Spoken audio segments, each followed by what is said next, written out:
佛教就唔會有佛教藝術呢個概念嘅，因為佢唔可以崇拜一個造型。佛教係我哋叫內道，即係話最終目的或者你最終解脫嗰位係自己嘅內邊。其他宗教係外道，你向個造物主啊打交道噶嘛，咁呢個係最基本咯。咁佛教你可以話有 meditation 嘅藝術啊，瑜伽嘅藝術啊，有藝術啦，你可以睇成藝術啦，但係佢個目的唔係為咗傳教或者一個宣傳個作用啊嘛，即係你未去大成嘅時候，冇話要人人都識啊，想普度眾生呢樣嘢噶嘛。但係等於我哋今時今日藝術點樣定義啊？我嘅簡單解釋就係有班人如果練一樣嘢練到出神入化，咁咪即係藝術咯，嗰樣嘢嘅藝術。即係如果大家用呢個角度去理解，今時今日就係嗰班人已經係嗰樣嘢嘅達人啊，或者藝術家咯。咁而唔係單止你睇到嘅藝術咯，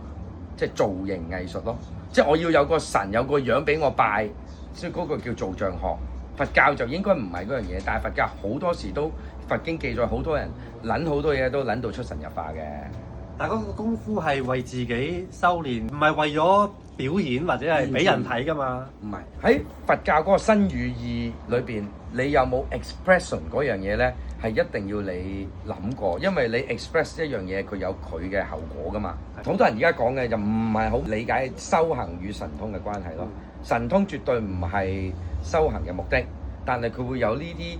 徵兆出現 as bonus 咯。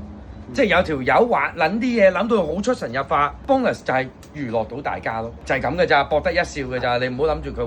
會話要進軍紅館啊、賣飛啊、box office 啊、上市啊，唔係嗰啲啊。咁跟住如果你可以帶到佢入去思辨，甚至乎喺生活上改變自己，咁即係話佢最終命運上都改變自己，嗰個就叫宣教或者傳教。因為西方譬如天主教嘅藝術好多時候係因為以前啲人唔識字，所以係透過呢啲畫像去話俾人聽啲聖經故仔㗎嘛。係啊，係 stage work 係啦。咁而佛教唔係，佛教就唔係興 stage work，佢係興流傳兩句嘢喺埲牆上邊，等你班人諗餐死嗰啲咩本來無一物啊嗰啲，即係個高人咧就冇樣睇嘅，冇嘢嘅，淨係留咗句阿媽係女人嘅嘢，跟住時地人你哋自己對號入座，從而獲得內證嘅智慧咁樣咯。就唔係話